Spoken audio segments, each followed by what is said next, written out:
Kia ora koutou, no mai haere mai, and welcome to tonight's Goodfellow webinar. My name is Katie McCulloch, and I'm a nurse practitioner working in Tamaki Makaurau. Tonight's session, Back to Basics, Sunscreen and Skin Cancer Protection, is kindly supported by La Roche-Posay through an unrestricted educational grant, and the content has been developed completely independently of the sponsor. The goal of this webinar is to take things right back to the basics, to look at the sun itself and the differences between UVA and UVB and the harm they can cause and where sunscreen fits in. Our presenter tonight is Dr. Sam Mayhew. He's a GP specialist, skin cancer doctor and sports medicine doctor. He works full-time as a skin cancer doctor and clinical lead at the Skin Institute Albany, and he also represents the GP Voice on the Melanoma Network Executive Committee. Thank you so much for joining us tonight, Sam. Cool. Thank you very much for having me. All right, team. So thank you for the introduction. Very excited to be here. And first off, just a little bit about me. As mentioned, I'm a GP. Come from a family of 4 GPs, 2 uncles and 1 dad. I'm proud to be involved in primary care and all facets of what I do, including skin cancer and sports medicine. As mentioned, I'm part of what's now called Skin Cancer New Zealand. So it was formerly Melnet. So if anyone is following Melnet, please note it's now Skin Cancer New Zealand. And I also do a lot of sports medicine work, but today we're focusing on skin cancer, but it does dabble into the sports world as well. My spare time, I like being outside, so equally important to be aware myself. I enjoy surf ski paddling, surf lifesaving, golf, running. And as mentioned, disclaimer, this is supported by La Roche-Posay, but this has been put together independently by myself. All right, so tonight, as mentioned, is really about sort of touching on UV, touching a little bit on skin cancer, touching a little bit on sunscreen, but it's all touching a little bit on. It's not a full in-depth dive in a big scientific way, because at the end of the day, it's really broad subjects. What I'm really interested in doing is sort of stimulating ideas in the group and enabling you guys to go back tomorrow into your practice and have a thought or have a phrase, have an idea on how you engage with either your patient or community, even your family members, on improving in the space, be it around sunscreen, be it about advice around UV, or even skin cancer. I do remember going to one of my first lectures when I was at med school a long time ago, and I got told by probably my favourite professor at the time, because he said, "You're only going to remember 2 things, and that's it. Don't try to remember everything else." So I thought that was great. Problem is, I probably took that too literally and only tried to remember 2 things for all my lectures for a while there. But I really do just want you to take away two key things, and don't stress about the minute detail, the scientific detail, but really take away 2 things that you think I can engage and change my way I integrate into my work tomorrow. So just to get us all warmed up, because we've even had dinner or done bits and pieces. So I just want you guys to spend 10 seconds just counting how many black dots there are.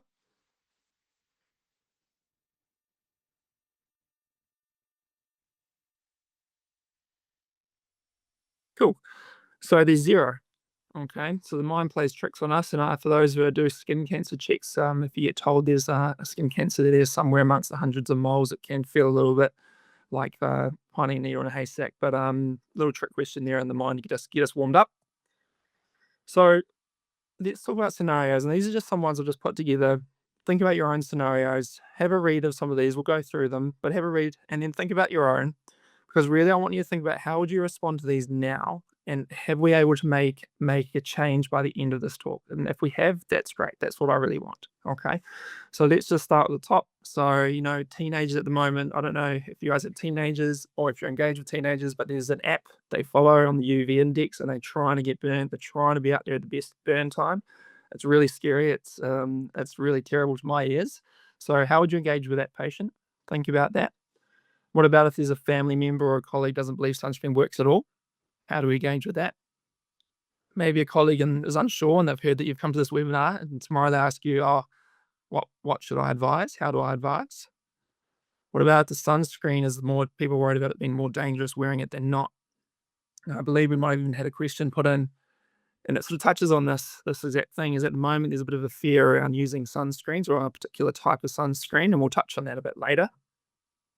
What about if you've got a patient who's really eager, wants to start, doesn't know where, doesn't know how? What do you advise? If you go into a pharmacy at the moment, it's pretty scary how many options are, what they choose. What if someone says they only work inside, they don't go outside, but they work near windows or they're in a car? Does that offer some protection? How do you answer that? Or even just explain to a child or someone in a sports team, etc. So just think about that and think about when we go through tonight, how would you answer those questions? And if I can change or add or improve a phrase or a way we talk in that, and hopefully some of this comes out in the questions after, but then we've been successful. So we'll dive straight in. So ultraviolet. So UV. We talk about the words UV, and I always remind people to not forget the word radiation after it, because that's what it is. It's radiation. Okay. So there's three types. UVC, we don't really have to worry about. It's blocked by the ozone. Okay. But UVB and UVA do. And the majority is actually UVA. The one that we've always known really about is UVB, the one that sort of gives you the burn. Okay. But what we need to understand is more and more is that UVA does a lot of damage and we're exposed to a whole lot more of it. So if we look at that spectrum, so you can see on the graph, there's UVC, stopped by ozone, UVB. So it's penetration into the skin. So just for those who don't know, the top three layers there of the skin are sort of highlighted there: epidermis, dermis, and the hypodermis. So UVB penetrates just through the epidermis and maybe just into the start of the dermis. UVA goes deeper. Okay, so it's really important to note. What I will touch on, we're not going to spend too much time on, is visible light and infrared, which follows on this graph, but it is something to think about because it does contribute to the sun spectrum. Visible light often being referred to as blue light, but it's also something to consider. Okay, we'll touch on that a little bit later. So what are the main differences? So as we talked about, it doesn't penetrate as far UVB. UVA actually penetrates deeper. Okay, let's just remember that. So what we know in UV, we'll talk about UVB first again because it's the stuff that we generally know about. We always get the times in summer where it stay outside or stay inside, I should say, in between the hours of say 10 and 2 because the UVB is at its highest concentration. So that's the little graph on the bottom left, and there's a little orange part that's UVB. So it peaks in the peak of the day. And that's good advice. We don't want to be getting burnt, and that's great advice. But look at the UVA graph. As soon as there's sun popping up, it's spiking up pretty high and it's pretty consistent all the way across the day and comes down, okay, from sunrise to sunset. Okay, and this isn't seasonal. This is all year round. This is in all seasons across the country, across the world, okay? So don't forget that part. We'll come to that again and why that's important. Another thing about UVA we need to think about, you don't feel it. So UVB, you feel the heat, you feel the burn. UVA, you're not feeling any of that sensation. So you've got no idea. The clouds, not filtered, doesn't filter at all. So on a cloudy day, which is pretty common here in Auckland where I am, UVA is still coming through. Glass, this is important. Think about those people that are maybe working in offices, or maybe you're working in an office, or on commutes in the car, okay? Doesn't filter it, okay? Very important. So I often get asked if someone's a little bit interested in UV or UV radiation, they sort of want to know the differences. And the first simple thing I'd advise is just say, hey, let them understand the difference between UVA and UVB and understand that UVA is very important. Okay, not only does it give the most UV, as we talked about in the earlier slide, it does cause a lot of damage, which we'll get to. Easiest way to remember it if you forget, UVB, B equals burns. Okay, up here I've written A equals allergies, but that's probably getting more down the dermatology route. The easiest way to think about it in my mind is probably aging or pigmentation, because those are the things that people are mostly worried about with what UVA can do, even though it does a lot more. Okay, because both contribute to skin cancer. Okay, but knowing that UVA really contributes to aging and pigmentation is really important because that's maybe a hook in how we're going to get our patients to be more engaged in understanding that actually sunscreen use, which we'll talk about later, is not just between 10 and 2, but is an all-day thing if you want to get optimal protection and care for your skin. So another sort of infographic that's pretty similar to what we've already touched on, but just another way to look at it. Have a look at that, make sure you understand that, okay? UVA, it goes deeper. We're seeing more UVA than UVB, remember, okay? It's all year long, okay? Where UVB's got that energy, it's got that heat, it's got that burn, okay? Let me go to the next one. So, this is just UVA. So, if we look in the middle, where it talks about the biological effects, oxidative stress, DNA damage, impairment of DNA reparation, early apoptosis, and impact on genes. Okay, all that. Now, I did have slides, I should say, for each one of those. That was very scientific, and I thought I'd lose you immediately, so I have skipped over those. Hope you don't mind. But all those have short, medium, and long-term effects. But if we look at them, the things that are really important that we see day to day, especially in New Zealand, we've got pigmentation, we've got some allergy you might be seeing, immunosuppression, we've got photoaging, and we've got skin cancers. Okay. So yeah, UV and infrared. Infrared's really interesting. I think this is one of those things where UVA in the last 5, 10 years, we've learned a lot more about what it is, what it's doing to us. And I think infrared, we may even find that's the case even more so going forward. I like to think of infrared as thinking about it as heat or a thermal effect, thermal pain or erythema. As someone who likes infrared saunas, I'm very interested in myself into seeing where the science goes. The key is generally at the moment, the advice is as long as you're not causing thermal injury, that it's somewhat safe in those sorts of scenarios. But it'll be interesting in time to find out more and more what the infrared is really doing from the sun. And if we're using artificial infrared, what we could be doing there or causing damage potentially. But I'm not going to touch on infrared. It's really about UVA and UVB and understanding the difference, and especially UVA because it's something that's not often talked about. So we'll just go a little bit back to basics whilst we're sort of thought about that with UV. So this is the Fitzpatrick skin type. Many of you guys will have seen it, some of you might not. So we'll just start simple. It goes from 1 through 6, 1 from very fair skin, right through to 6, which is black skin. If you can see on the table on the right, the first 3, sunburn, yes. Tan, first one definitely not. Second stage minimal, and then after that, a tan is generally from Fitzpatrick 3 onwards. Okay. This is a start of a point where I'd start making is understanding the difference between just absorbing UV radiation as damage and sunburn, because it's not a direct association. If you don't get sunburn, does not mean you're not absorbing that UV radiation. It's not causing damage. So that's the first really key point to understand. Okay, sunburn is just sort of an effect that has been caused, and that's not good. It shows that you're getting UV radiation. Don't think because you may be Fitzpatrick 4, 5, or 6, you're not absorbing any of that UV radiation. There's a protective element to it, which is why you're not getting burnt. There's more melanocytes working in there. I'm not going to go down that pathway, but there's things happening. But to understand it is not directly, conclusively 100% protective because you can't get sunburned. Okay, it's just there's more of a protective element to it, but you're still absorbing radiation. Okay. For the medical side of things, we'll just sort of touch on that. So sunburn, going through the phases, light red, into more of a darker, more brighter red, purplish skin.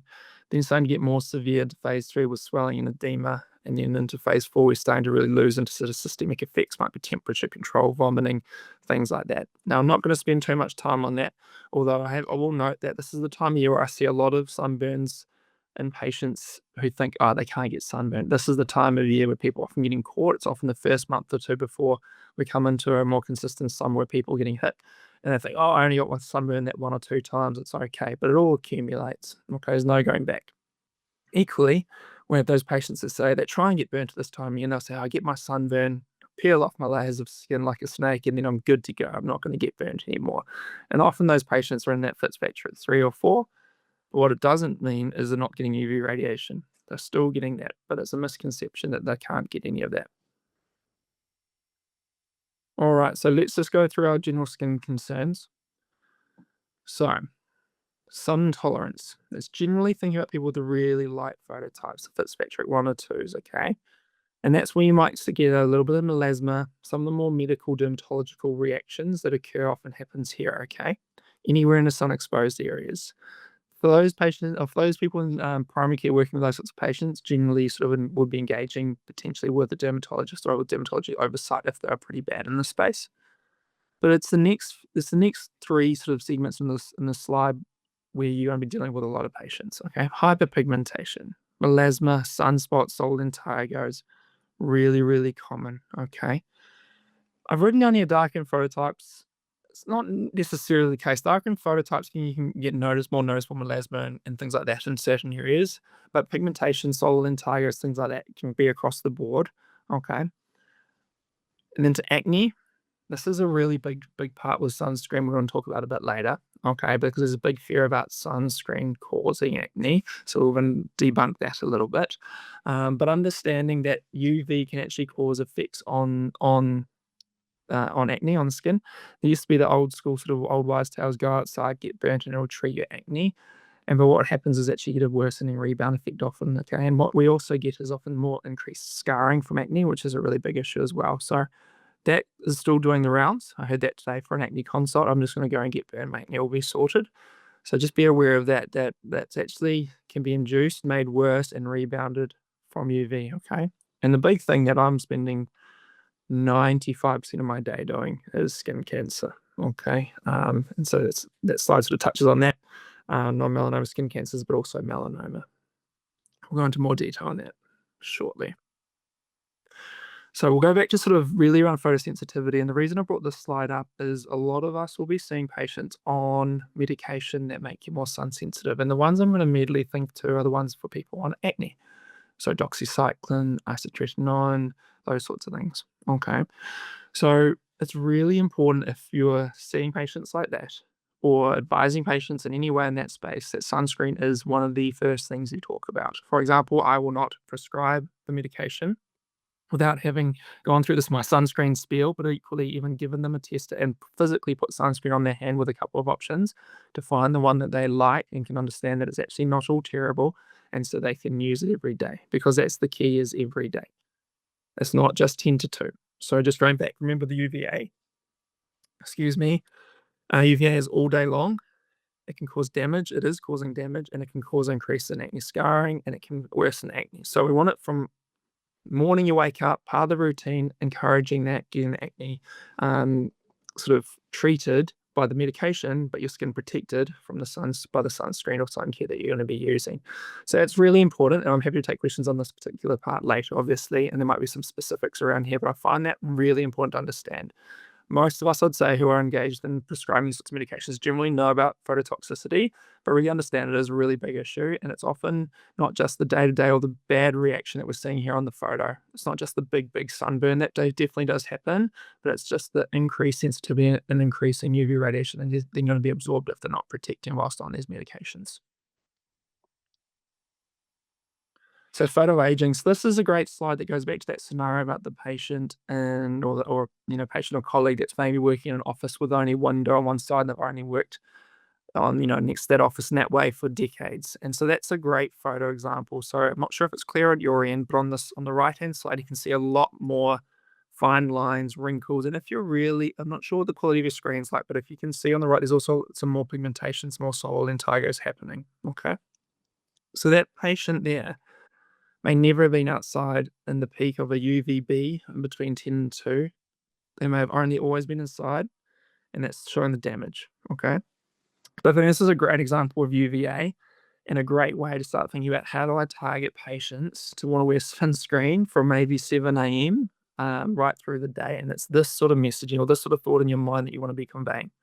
Because a lot more people nowadays are a bit more aware of their skin, but also how they look, which is a great thing. And so we can target that. We can say, okay, well, look, if you want to minimize the fine lines and wrinkles and you're wanting to do all the, maybe the chemical peels, the beauticians, or even the Botox and the fillers, the first thing they should be thinking about is sunscreen protection, specifically with UVA filters. Okay. So I really love this one because this is actually a great way to capture an audience that is either on the fence or even completely off the fence on sunscreen and sun protection, but this is potentially a way you get them in. Okay. Because I'm not too worried about maybe they might get a skin cancer if they'll even let go of the idea if they're worried about getting a melanoma, which is a shame. But if they have, often it might be the cosmetic or the beauty appeal of their skin is the way you get them. Okay.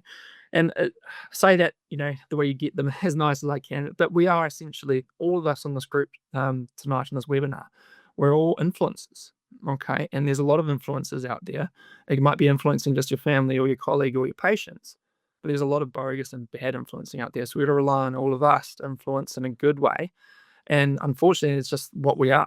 And there's no two ways around it about it. And social media sort of brought that to the fore and what bad influencing does. I think, people using, bits of meat or something to try and cure the acne on their face and things like that was the latest trend going around TikTok last year. So there's some crazy stuff, guys. And so bringing it back to things like this, some good science and good advice is so important. So skin cancers. So a skin cancer talk could take hours, and I could happy to do that because I love skin cancer. That's where I work in, or I love removing it and finding it, I should say. But just a bit of a brief summary. UVA and UVB are affecting that change, that cellular DNA change. It's both responsible, not just UVB, okay?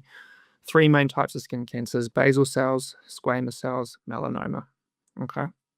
I'm not going to spend not tonight, sorry, going through how to detect and look at for different things, what I'm looking for under dermoscopy or things like that. I will say if you are interested, learn dermoscopy. It is great as the sort of the gold standard tool for looking at skin cancers. But equally, just get familiar on what the bread and butter cases look like. So if you're just new into the game or just wanting to, potentially save someone's life by detecting a melanoma on the back of someone's neck in a sport event or something like that, just have a little look in the background, look at the ABCD rule if you want, just to start really simply, and then move into dermoscopy. But that's my sort of plug. It's game changing, making sure you know some dermoscopy, and I really recommend the courses. Doing a course out there, there's plenty of good ones. So let's just talk about some stats. Okay, so I'm actually going to go to almost the bottom numbers first. So this was taken, I'm just trying to remind myself, I think this is the year 2021, we had approximately 4,000 melanoma in situs and 3,100 invasive melanomas diagnosed. That's quite a lot. And it's probably got a little bit worse, I would suspect, based on how my clinic has been in terms of the last 3 or 4 years. What I also find interesting, though, is that top number, 90,000 estimated non-melanoma skin cancers. Okay, and it is a guesstimate. As part of Skin Cancer New Zealand, formerly Melnet, we're really working on trying how to figure out how we get this from a guesstimate to real data. The hardest thing is, because it's such a big problem, no one really wants to know how big a problem, and so that's what we're working on. There's an interesting trial happening in breast cancer at the moment, with a company called CanShare, and they're looking at how to quantify the data using various different techniques. And the way we think we can do it is by detecting if the basal cell or squamous cell is picked up on a pathology or histology result, and actually then quantifying it that way. And hopefully with the way AI and technology is going, that becomes simpler and simpler in a way, but someone still has to do it. And so it's somewhat being done in breast cancer, which is pretty cool, and a few others, and we've put our hands up that hopefully skin cancer can be next, because the volume of numbers, I think, from that 90,000, I think it's an underestimate. I went through just my clinic yesterday, I think it was, we looked at our numbers for the last 6 months, and that's just between 2 or 3 of us in my own clinic. And the numbers were pretty big, and so I know how many colleagues I have around the country, including GPs, surgeons, things like that. Anyone working in skin cancer, how often we're seeing this. So I think that number is underestimated, so it's pretty scary.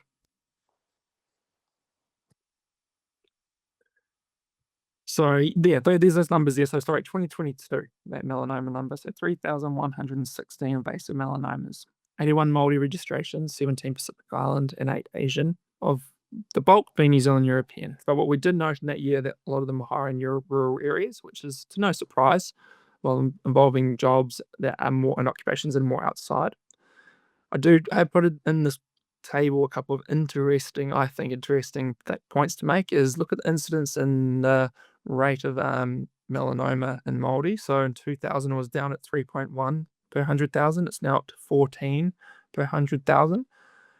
And I'm just speculating, don't know what the exact cause is. Is it because we're detecting better? Hopefully we're just getting better at detecting. Hopefully there's more awareness, so people are getting more checks. But we still know that there's a poorer prognosis if a Māori person is diagnosed with melanoma, 6 times risk of death compared to non-Māori. So still a big issue, and I think there's still a myth that, again, going back to the Fitzpatrick scale we talked about, that the darker skin types can't get skin cancer, or they don't get skin cancer because they can't get burnt, is a myth, and it's wrong. Okay, so it's really important that we have that message clear, and so we portray that to the patients that we really need to. Okay. And we'll touch on the mortality slightly. So 294 deaths in 2020. The mortality data just comes from a slightly different place than the incidence. And the same year, we also had 195 deaths from non-melanoma skin cancers. So just don't forget those, invasive squamous cells and non-melanoma skin cancers in general, they have the potential to still cause death. Okay, so it's not just about melanoma. So this is where it sort of led us to really talk about sunscreen or sun care, with sunscreen being a big part of it. And it's somewhat controversial in a way at the moment. If I go onto Instagram or LinkedIn even, we've got these somewhat health professionals influencing and providing advice about sunscreen. So I think this is the big part that we're hopefully a lot of the questions come from. But also it's potentially the biggest minefield Okay, so I think it's really important we've got to understand motivation or concern. Okay, why are they using it or why are they not? Now, these are just some of my ideas. And honestly, guys, you could fill this 3, 4 times over in each column, but just have a read of them. I don't want to talk to every single one. In fact, I might even just give you 10 seconds just to scan over and see which ones sort of, stand out to you.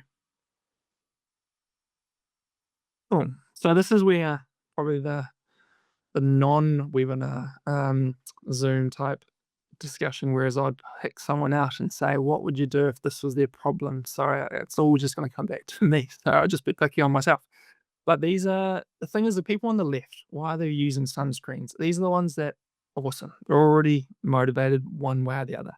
So I think in this category, if you're a patient or a colleague or a family friend, they're already in this category, good. So what are we trying to do here? We're not trying to talk them out of their motivation. It might be enhancing it, influencing it in a way that just makes them do a little bit better. Okay, so this is where I'm thinking where maybe the timing of sunscreen, doing it every morning, to discuss where bringing the UVA discussion comes in. Or is it actually they're in the car all the time and they're not really thinking about being in the car? But they're good when they're outside at sport, but they're not thinking about it in the car. So do we just target that? Okay. It might be some people think, oh, skin cancer, no one in my family has it. I've had it, so now I'm going to be really onto it. So that's cool. They're motivated by their own personal result. But I don't want to just use fear, but empower them to understand that UVA and UVB cause damage, can cause skin cancers, and it's all day long when the sun lights out all year long. Okay. So it's not just in summer. So just empowering them and using ways that they're already doing themselves and just improving it. Because that's a great group. I love this group. This is awesome. And we'll talk about what sunscreens we'll choose later, but this is also a group where they maybe been struggling to find the one that they like to use, or they've got 6 or 7, half have expired. They like using it, but they've never really settled on something. And I find that so much harder myself to try and use 6, 7 different sunscreens. I like sticking with 2 or 3 that I really like, knowing them really well. And we'll touch on that shortly as well. But great group for that. Why people don't use sunscreens.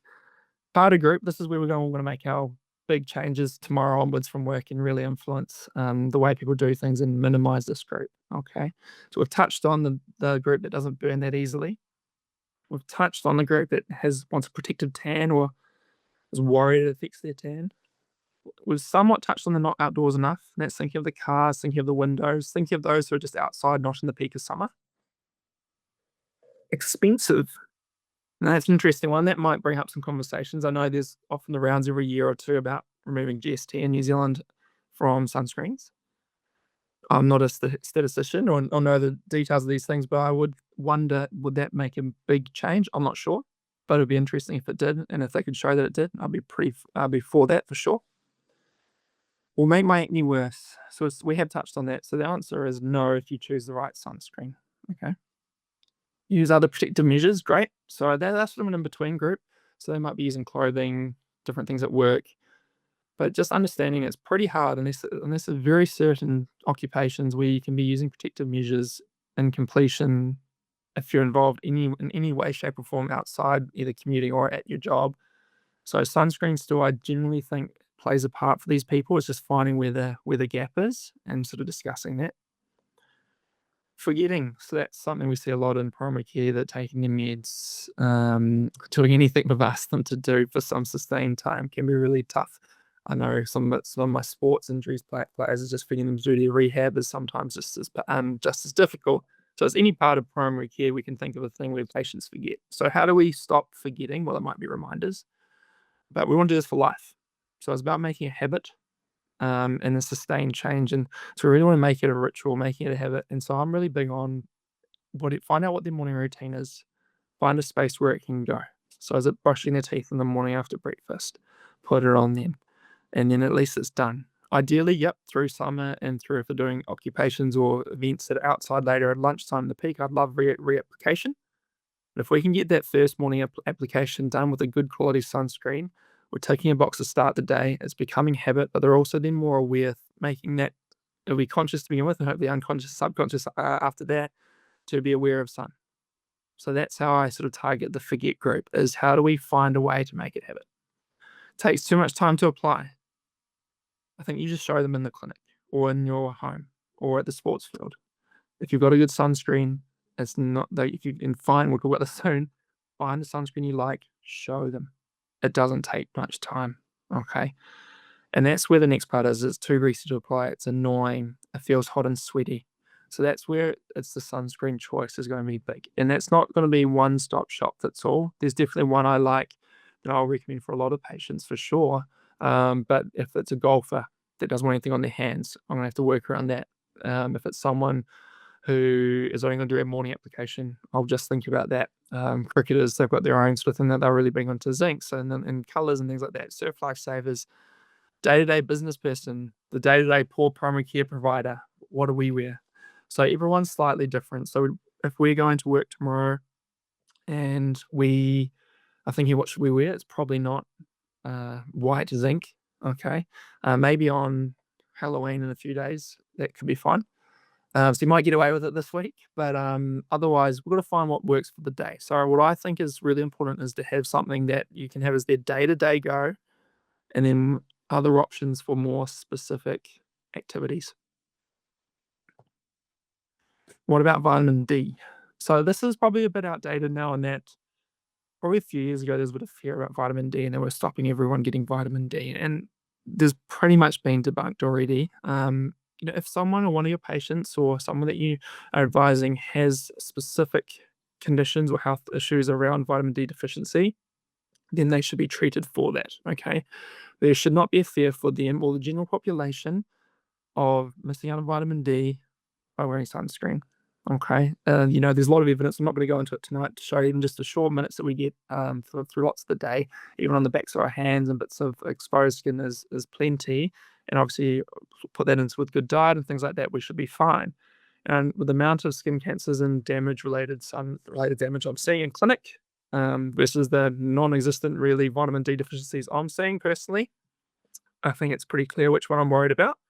But some of you might be in a different clinical setting and they're seeing lots of vitamin D deficiency. So just being aware in that space. But if you're worried about the myth of it completely stopping you getting enough vitamin D, then I don't think you have to worry about that. Cool. So here's some infographics.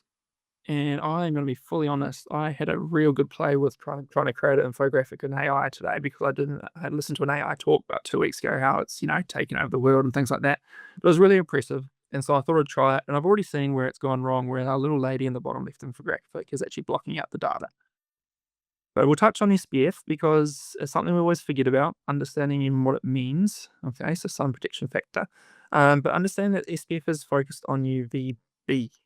Okay, and most of the talk at the start was really about me trying to integrate UVA into your life. But SPF is really about UVB. Okay, and that's what the sort of SPF levels sort of result in. Okay. And then we look to the right. Also, this is important for those who are dealing in occupational roles and things like that. Or they're outside and they might have to wear specific clothing, and that's UPF factor. Okay. And then that's where the combination is really important. So I just thought I'd touch on that because, to be honest, it's not even uncommon that if we put a hand up in a group of skin cancer related GP groups, that if we put them on the spot, put them under a lot of pressure and say quickly, what does SPF stand for? Oh, we forget. But just understand it's UVB. That's really targeting there. So this is the slide that I know we already had a question leading into about, so this is cool. Hopefully this starts to cover this. So there's two main groups of sunscreens, and there's different ways they get sort of categorized. I just like it simple: a physical sunscreen and a chemical sunscreen. So as per the infographic here, the chemical one causes a reaction. Okay, it's happening sort of within the sunscreen, not within the skin. Okay, and is absorbing that UV. The physical sunscreen is sitting on top, essentially, and reflecting. Now, that's as simple as I think it should be in your mind. When you've got someone who just wants to understand the difference, just keep it simple like that. Don't go into the ingredients. We will touch on it in a second, but don't get stuck down there. Outline that there's two differences, okay? And then find one that's going to suit them, or find options that suit them in either scenario. For example, I really like having a particular chemical sunscreen I really like day to day. But for surf lifesaving, I really love a physical sunscreen. So I use both. Okay. But when you're integrating this into your discussions, just keep it simple. Don't get down a rabbit hole and saying, what about this, and this? Patients will find, and family and friends will find products and ingredients they prefer and don't. Okay. Now I know it's been topical probably in the last few weeks, especially I've seen it on LinkedIn, is about how chemical sunscreen is going to be the death of everyone, basically. I'm over exaggerating, but there's a fear about it being absorbed into the skin, which it does, and it's been absorbed into the bloodstream, which it does.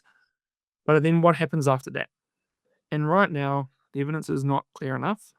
What we have seen is so far that any levels detected in that level have been lower than levels that have been need to be concerned about. The main study that this has been based on also, if you go look into the study, and the cool thing about ChatGPT, if you guys have that on your phone, is just search it right now, is you'll find that study. Go look at the protocol, what they did to do to get that. They were allowed only that to be inside multiple applications of, good quantities of sunscreen, most of which even the good sunscreen wearers aren't wearing that much per day. And so it's not real life scenario. No, it's great for science to sort of understand that, and hopefully we find out more. But am I worried about that sort of data or science? No, because so far if we look at what we've talked about already with the skin cancer numbers, and I'm not even in appearance medicine. If you look at the numbers going through appearance medicine with, solar related damage, all the negative effects that sun can cause versus the negative effects that you've potentially seen in a patient from using chemical sunscreen, that's just how you got to think of it. Because I personally don't think I've had someone with specific internal effects ever come through that I've known about with a chemical sunscreen. Sure, we've got to be aware of it. Sure, we want to find a sunscreen that doesn't react to it with a person, or find one that I like. But I wouldn't be getting scared or feared, or getting fearful of things that just go through TikTok and LinkedIn and Instagram and things like that based on that sort of messaging, okay? If someone is really worried about it, fine. Let's get them in a physical sunscreen. No problem, okay? It's just finding, again, one that they can use day to day that they like and that they will do and make a habit out of, and one that they can then enhance or increase if it's this particular event.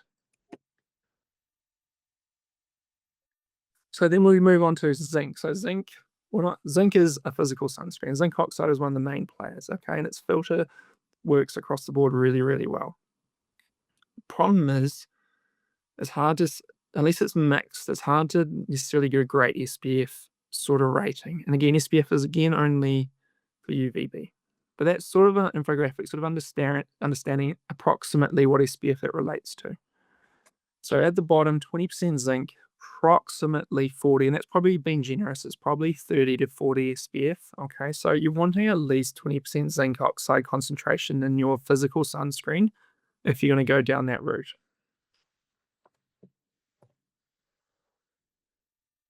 So we've talked about you're walking into a pharmacy and there's heaps of options. It's scary as hell, knowing what to do. Okay, so here's a great sunscreen. And it's, if you go into Google or something like that and you find a brand that you like, type it up, see if they give you information. So this one I've debranded it, but this is one that openly gives its information out on its filtering. Okay. So if we look on the left, UVB, UVA, are sort of across that spectrum there. Mexoral is sort of a newer filter, I should say, that is sort of really targeting a part of the UVA spectrum that has previously not really been touched on. Okay, so I think that's exciting because I just love more and more coverage in UVA. But this is not just an example of what this particular brand is doing, which is, I really love this, how they've got this this increased improvement in UVA coverage. But it's a way you can just go on for yourself, find the one, go look in your cupboard right now or after this, what sunscreen do you like, find out what's in it. Okay, get a bit of an idea.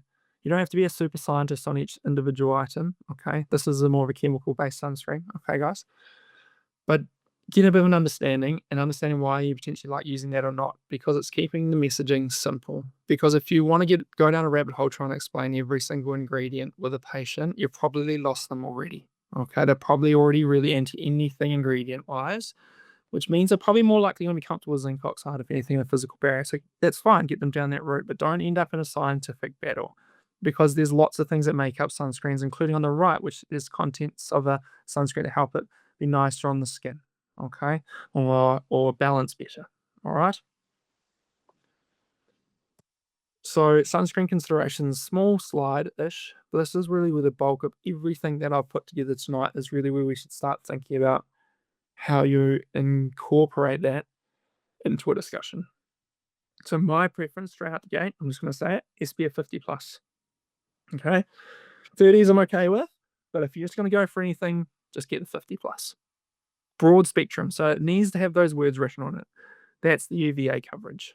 And it doesn't necessarily mean great UVA coverage, but it will have UVA coverage. And as the more we find out about UVA, the more we'll learn. So like with Mexoral, we've found out that actually it can increase its coverage. So a great ingredient to look for potentially. Fit for purpose. We talked about that. Water resistance. Things to consider. Are they swimming, surf life saving, sweat? Can they even apply it? Is that sunscreen able to be reapplied on wet or sweaty skin? That's a consideration as well. Some won't. Some won't work. Some can be reapplied. Okay. The feel, look, smell. I think those three things probably the most important things to patients in the office. Okay. So if you guys are working with anyone in primary care, my recommendation is go to a pharmacy, or even better, reach out to reps of brands that you particularly like or trust and respect. Get some samples for yourself first. Try them. Understand the different feels, looks, and smells. Understand how other patients might try them with your colleagues and see the differences and have a few options and select 2 or 3 that you really like. Ideally, maybe 1 or 2 chemical-based ones and maybe 1 or 2 physical-based ones, and just stick to them. Know what you know. Okay? Don't try and know every single one. There was another good comment by one of my friends earlier when I was sort of going through the slides with them to see if they thought it was appropriate, and I was mentioning about what do they do around the testing and if they can trust the sunscreen, because every year we get Herald article or something about if the sunscreen is living up to standard. The good thing is it's generally the same guys that or companies that are repeat offenders, so quick Google search and immediately just avoid those. Look at the ones that are testing well. Then you're starting to get an idea on what brands you can start to trust, and then that trust you can then give to your patients. So that's just a little thing there. But yeah, feel, look, smell, I think are the most important. And it's not just patients coming in that's had a skin cancer, or they've had a solar and tiger, or they've had a parent's medicine concern, or they've had a concern about skin getting photoaging.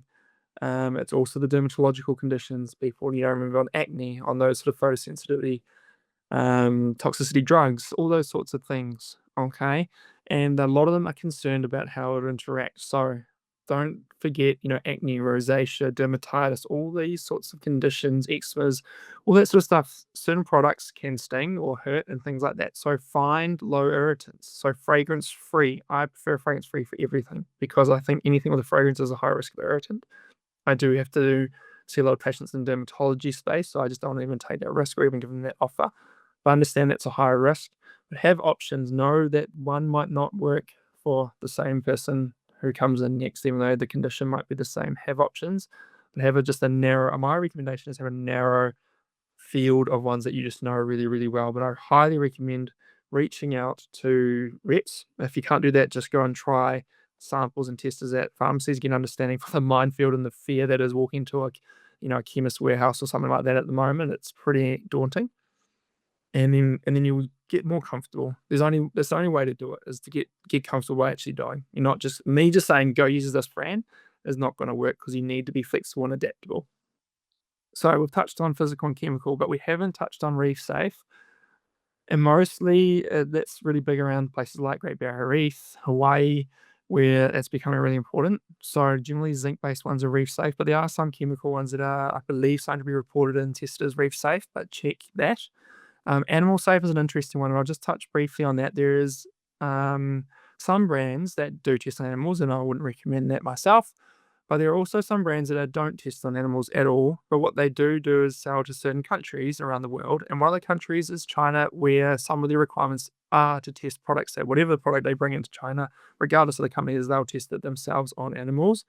And so sometimes you get patients concerned that it's a brand doing it rather than potentially the country of import that's doing it.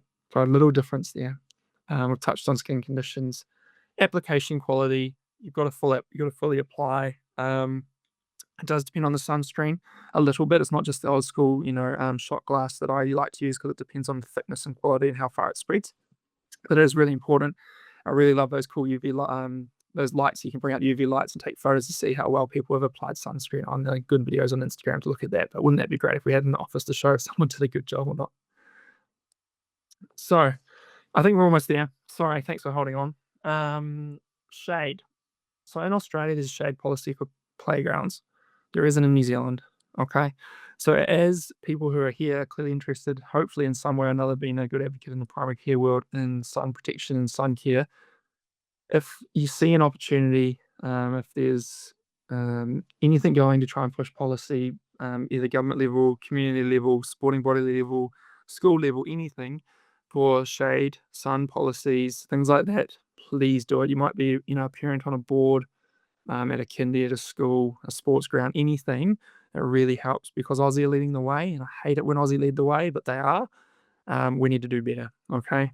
So don't forget, we'll talk about UPF and clothing, but clothing, hats, what type of hats, sunglasses, what type of sunglasses are they wearing? Does it actually have coverage? A lot of people on fishing boats, for example, or cricket, they have those sunglasses that are at the front, but then they get a lot of skin cancers around their temples because they think, oh, I've got, sunglasses, the arms covering it. It's not. Timing of outdoor events, timing of when you do things, certainly important. I'm not saying, you can't go out ever because UVA is always going to be there, but just being appreciative of UVA is really important. That's my key message. But don't intentionally go in the middle of UVB peak, which is middle of the day if you don't need to. Yeah. So yeah, that's a real broad overview of a lot of stuff. So sorry, it's not as scientific as it could be on each individual thing, but hopefully it makes you think about how you're going to engage tomorrow and literally make changes and potentially save lives, which is the cool thing about skin cancer. So thank you. Brilliant. Thank you so much, Sam. So we'll get straight into the questions. Of course, people are curious about what you recommend in your practice, but I think we'll first touch on for those people who potentially have sensitivity or allergy to certain sunscreens. Do you have any suggestions around what you can suggest there? Yeah, it depends on where they've come from in terms of what they've tried and used and what they consider to be a sensitivity, as well, and what the reaction is. Sometimes I get patients with really dry skin conditions, and you ask me even what moisturizer they use. I don't use moisturizer; it stings, and it's because their skin barrier is so broken down that anything touching their skin has that stinging initial feeling. So I sort of understand that, and then yeah, lower tint sunscreens. Again, it's one of those ones, it's a tough one because it's one of those ones where I could have 5 people use this particular brand and say, "Hey, this brand does not react, it's great. It's a low sensitive, or it's a, good sensitive sunscreen," and then I'll get the next 2 people say, "I have a really bad reaction to that one." It's really personal, so it is trial and error. What I do suggest, if you want to do trial and error, try and get them to do it daily and for a good week or so, and then unless they're having a severe reaction, obviously stop, but if they can try it for that period of time, then try something else. And that's where samples are great because you don't want it to be a big cost burden on the patient. And there are good companies, good medical grade backed scientific companies that have good sunscreens that will give you samples. So it's not a burden on your patients and they can try. That would be my best recommendation because I don't want to say just do this one Yeah. because I think it'll be a rabbit hole. Yeah. Yeah, no, I totally understand. And I thank you for talking about the samples again, because I think that, the moment you were like, just try them each one for a day, for a week, I'm thinking sunscreen is so expensive. So expensive. It's Yeah. crazy. Do you think there's any, like, any potential for supporting public health subsidies on sunscreen in the future? Is that Oh, I hope so, and I think that's a big part of what I'm doing with, Skin Cancer New Zealand is trying to get data on non-melanoma skin cancer because we've all had that fear with melanoma for a while, and it shouldn't stop. It's a true fear, but if we can get the fear a little bit of fear factor from how big the non-melanoma skin cancer burden is, I think it'll help proper change, and that means policies around sunscreen, but also around shade, and things like that because we are behind in a few ways. But it's super expensive. You're 100% right, and there are good people out there to make that initial sort of trial and error burden a lot less on you. It also takes pressure if you've been right or wrong. Because if you just say you have to try this one and they spend $50 on it and it's wrong, the trust in you just drops. And we're all primary care in this space, I believe, and that trust is huge. And so don't be forceful. Like allow them to make informed decisions with simple messaging. Yeah, brilliant. Thank you. And you touched on people who with very sensitive skin and trialing that. And um, I know you talked around some messaging of how to, not convince people to use sunscreen when they have very sensitive skin. But I just got a question here about, people with eczema or treatment-resistant dermatitis who have really sensitive skin complain that all skin sunscreen makes their skin worse, and they have that added layer of ultraviolet light is really good for eczema. So, yeah. Do you have any suggestions on how to Yeah. support? Real tough patient scenario if they're if they are looking at that ultraviolet treatment, and it comes down to a lot of things in primary care come down to a risk benefit balance. So depending on how bad their eczema is and if they want to consider UV, treatment and things like that, and understand their risk potentially, and that includes personal history, family history of skin cancer and things like that, what their occupation is, their exposure outside the sun, and balancing that risk. And Mhm. sometimes there's no just perfect answer. And yeah, I work with one of my dermatology colleagues across the road who generally I send him my more difficult patients in this space. And often, and that's why I brought it up before, often he comes back to me and says it's often because the moisture barrier is just still not adequate. So everything on top of that is still an irritant just because the moisture barrier. And if we go back to our eczema or dermatitis knowledge, we know that moisture barrier is really key. And if we don't have that, then everything else we put on the skin can be just irritant. So even when I send him those patients, he often comes back and just hammers home that messaging, and we do find a way, but it is a tough dance. Yeah. And a couple of questions just around, does exposure to sun help treat eczema? Like, does that UV light help at all? Or do we, I know you were talking about the balance between, we know the real effects that UVA and UVB can cause in terms Yep. of cancer, but is Yep. there the benefits as well? Again, you could probably have the same patient with a similar looking eczema who will be adamant in summer their eczema is better, Mhm. and then there'll be one that's adamant their eczema in summer is worse. And it's the same subclinical type of eczema. So it's tough because in summer is it worse just because they're drier, and that barrier is breaking down. There's lots of reasons it could be, and I see both. So I'm not going to just I don't want to get put in saying one is worse, one is the other. But yeah, it can be both. Okay, thank you. And I know that you don't want to talk about particular sunscreens, but um, and I guess there's certain conditions that may work with different sunscreens in a better way. So we've got a question just around the acne. Mhm. Do you have any suggestions around? Would you just recommend another sensitive sunscreen for that, or and Yeah. would you prefer like a chemical or a physical with those really sensitive skins? Well, how about this might be a better way to answer, and this might answer a few scenarios. Like I sort of said, how having a narrow scope of sunscreens that you like. I will be honest, there's probably one main type of sunscreen I'll go to first. It's a Hmm. chemical based one because it's super light. Hmm. It's very invisible. It's fragrance free. It's no irritant, low irritant. I can put it on my acne patients, a nice tretinoin, no problem. It's got Mixoryl in it, so I've got the broader UVA spectrum coverage. Very low irritant design for sensitive skins. That's my go-to because if I get someone that's sunscreen naive, I want them to want to wear it. They're not be afraid to wear it because it looks greasy. So there's no shine, there's no matte, it's invisible. I'm wearing it right now, but very bad lighting. I wear it every day. So that's my go-to. Pretty much for everyone. And then I have two or three others. If someone really comes into me and says that one irritated me, then I resort to my other couple. But that's how I start basically every time is with my go-to. I then probably have two go-to zincs. Okay, one's more sport based, so it's a thicker zinc where a little bit of a cast is okay, especially if it's like cricket, golf, surf. Like I mean, some of these sports, a cast is a cool thing. But there's other scenarios where zinc casting is not a cool thing. We don't want any pigmentation and things like that from the cast coming through. But what we do know more and more, and I'm not in parents medicine, but then my parents medicine colleagues are definitely telling me the more and more data shows that a tint in the sunscreen is more protective of some of those photo aging issues like sunspots. So if you want to really protect the pigmentation they're starting to develop and try and minimize it, then adding a tint element to the sunscreen can really help. Again, the same category of sunscreens can have tints, so you can smoke the exact same sunscreen like with a tint. So yeah, that's how I go about it for pretty much everything. The other thing, I guess, is as people talk about, "Oh, I've got SPF in my makeup and my tinted moisturizer and things like that," but that probably isn't enough.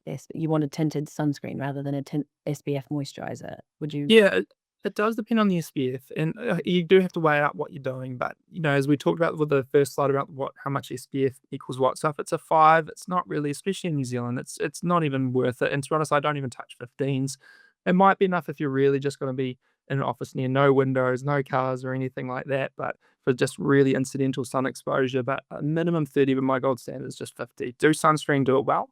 But I'm biased. I cut out sunscreens every day and I see the damage.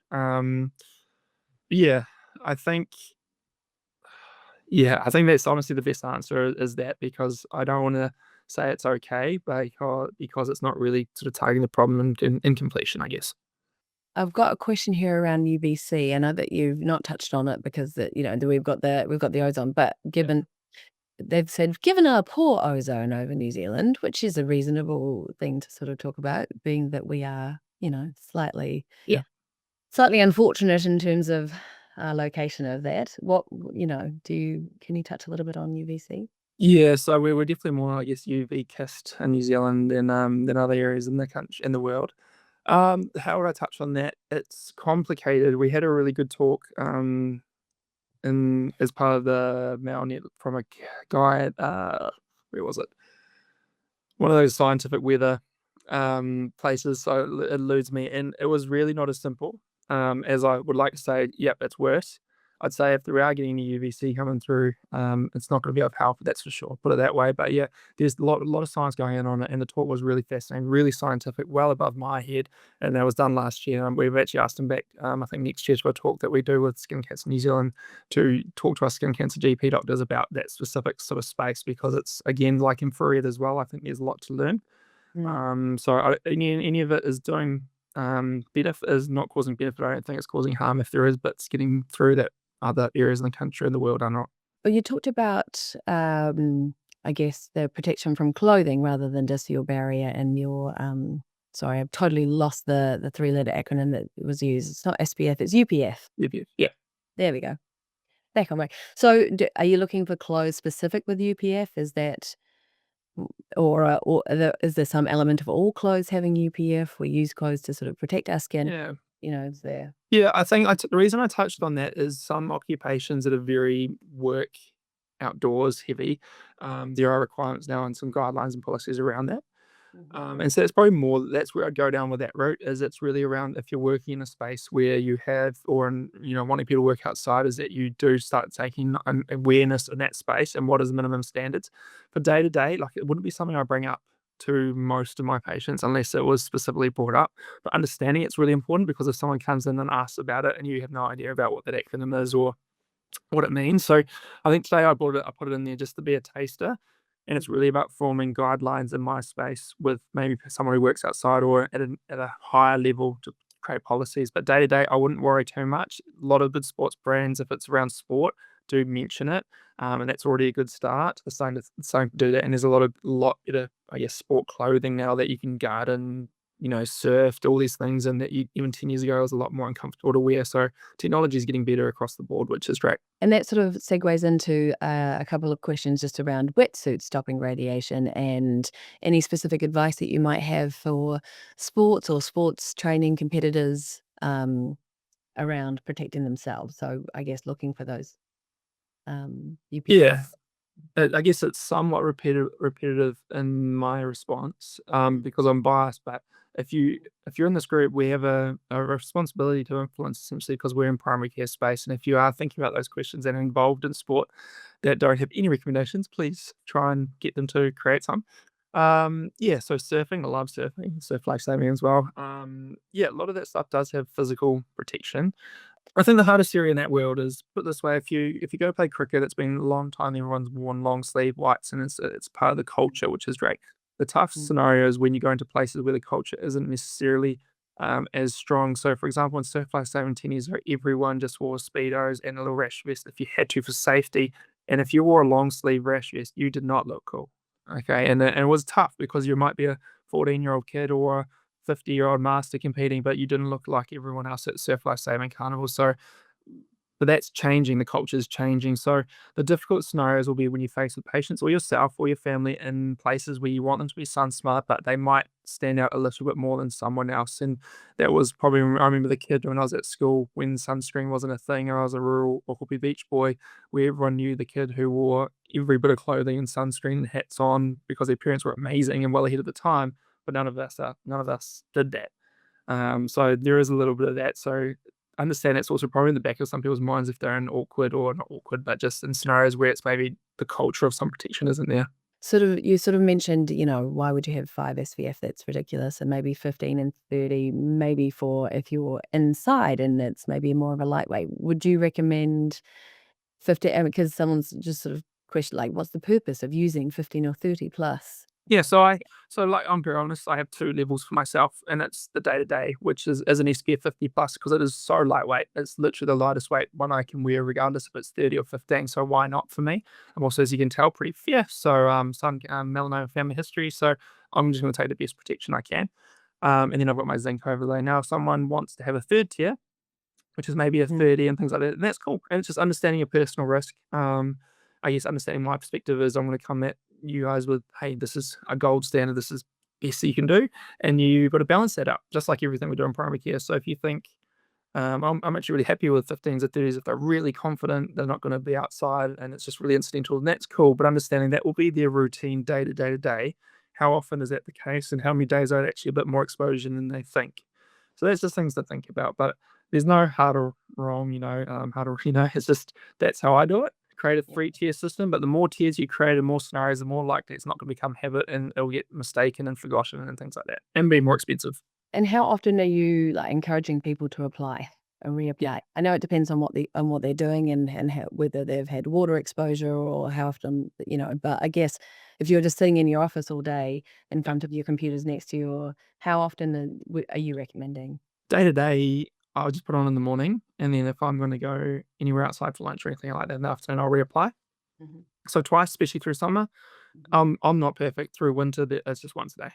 That's all I'm going through winter. If I'm on the water with my paddling, I'm always putting an application on there with my zinc base because it gives me a bit of wind sort of protection for my skin anyway. But yeah, I'm once a day through winter, and it's probably only in the last month I've started thinking about lunchtime application myself. Okay. But yeah, water.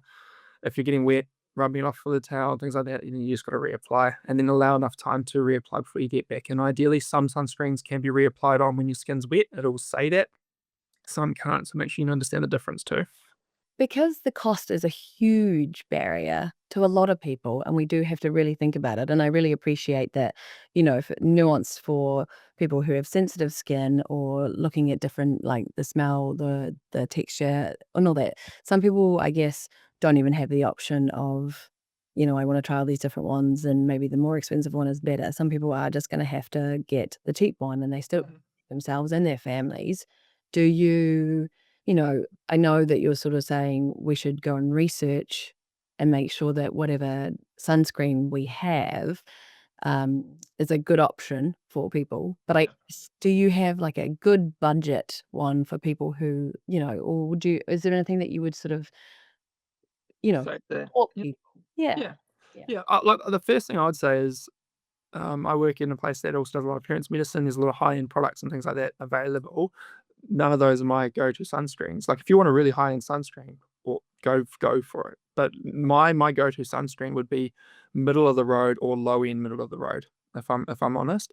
And then like the surf clubs and things like that, we'll probably, because we get, we're not paid any money at the surf clubs. We're working on nothing. We will have probably the cheapest, bulkiest thing we can get as long as it meets the standards. And the thing is, having some sunscreen on is better than none. Always remember that. But yeah, I don't think you need to think cost equals better. Look at this Mm. simple messaging. What's the SPF? Is it broad spectrum? Is it something you can tolerate and wear? It's as simple as that, firstly, and you can get that at for a relatively low price point compared to the cost of skin cancers, surgeries, all these things that it can cause without wearing it. Is there subsidized sunscreen at all, or subsidized sunscreen for people who have photosensitivity conditions, or is there anything along the lines of that? Do you know? Not that I'm aware of, but happy to be proven wrong. Any influence of how much influence, if any, does nutrition have on skin UV sensitivity? Ooh, good question. Yes, and not just that, but also potentially in the skin cancer world too. People talk about niacinamide and things and its effects like that. People non-melanoma skin cancers, that's a whole different role. Look, the way I talk about a lot of things to my patients in sunscreen around nutrition, but even probably my sports athletes as well. Poor diet ain't going to equal great health in general. You're not going to have good microbiome. You're not going to have good skin health. your moisture barrier, all these sorts of things are going to be poorer. So I don't want to get too scientific in a space because again, you can sort of open up a can of worms like trying to go through and list every ingredient and explain it to patients. But I think there's pretty good evidence that's becoming more and more in the lifestyle medicine world, and those guys will probably give us more information than I can talk on. But we definitely know healthier diet leads to a lot of benefits, including skin health in general. I wouldn't know the exact data on UV protection, but yeah. Can you just talk on safety and efficacy of sunscreen on toddlers and like young skin? Is there anything that we need to be mindful of or concerned about with those? Yeah. Or just like slather them in SPF 50? Yeah, it's a tough one. So I've got a 13-month-old who graced the cover of the first slide, and he hasn't screened yet, which is great. He's stayed asleep, so thanks for that. Look, he's 13 months and he's starting to sort of walk assisted and get outside and venture and play in water, which is awesome. So it's definitely coming up right now for me. Our goal sort of was basically use clothing in physical shape that first year. Okay.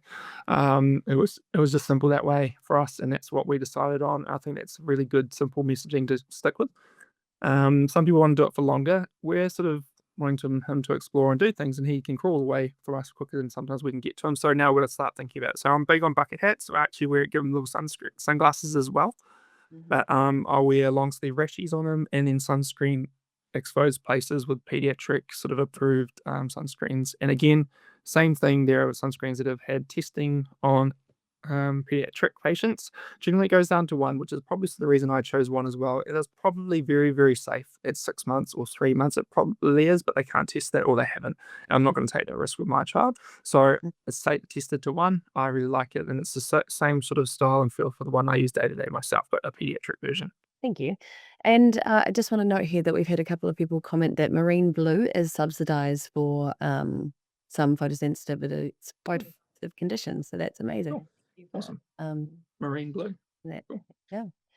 A specific group of people who are fully covered with their body and also do face covering when outside, do they need to consider some protection underneath the clothes? I guess it comes down to that. What sort of clothing are they wearing, and Yeah. how thick is the material, and Yeah. if hands are exposed, putting it on the hands. But yeah, Yeah, you sort of answered it. It's exactly that. And to be honest, comparatively in New Zealand, if they're doing that, they're well protected compared to what every other person walking off the street to see us is. So, the least of our concerns, and they shouldn't be too concerned if they've got that sort of level of coverage. Yeah. someone's just mentioned here about they've been using and promoting an affordable Korean brand, which is Factor 50, non-acne triggering. Sounds brilliant, but can't find any data on the efficacy of it. And I guess given that, you sort of want to delve into, what it's gonna do and explore a bit, how do we navigate those ones that potentially are from overseas that Yeah. It's tough because you're sort of relying on a bit of an anecdotal recommendation in many ways, either from yourself or someone else, which is fine. I think as long as you disclose that, you definitely want those key factors of what SPF does. It have broad spectrum, so is it UVA coverage? But if you have some anecdotal evidence, that's okay. Probably as long as you disclose that. But remember, we are practicing evidence-based medicine, so we do want to have as much data as we can on something we're recommending, and ideally, if that brand should have that data available for you. So it's probably as simple as I'd answer that, because yeah, you just got to be careful. And as we see in the Hero, well, something every other year, there'll be 4 out of 6 brands that don't even meet the SPF regulations and things like that. That's a whole different kettle of fish, and why we don't have consistent testing or on unbiased measures. But I'd just be worried if you're not disclosing that it's an anecdotal one. But ideally, we practice evidence based first. is sunscreen with vitamin B any better than regular sunscreen if they're both SPF 50?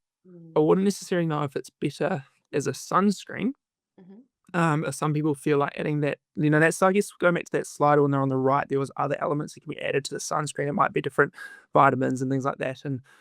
And it depends. I wouldn't say it's a better sunscreen. That would be my simple answer is no. But would someone potentially like that more on their skin, having that included in it? Then for sure. But I'd 100% have to depend on the concentration of what they're trying to achieve, because it's very easy for a brand to say it has vitamin C in it for, say, a vitamin C serum. We're not talking sunscreen now, but if it was a vitamin C serum, they can say, oh, it's it's skin boosting because it's got vitamin C. But then if you did the fine print, it's 1%, where we probably want at least 15% for it to actually be able to do something. So would I say it's better sunscreen out the gate? No. Brilliant. Thank you so much. Well, that's all we have time for tonight. And Sam, I just really appreciate you taking your time out. And I also really appreciate your 13-month-old not distracting you. That's amazing. That's awesome. Thank you very much. Thanks, guys. Have a wonderful night, everyone. Ka kite.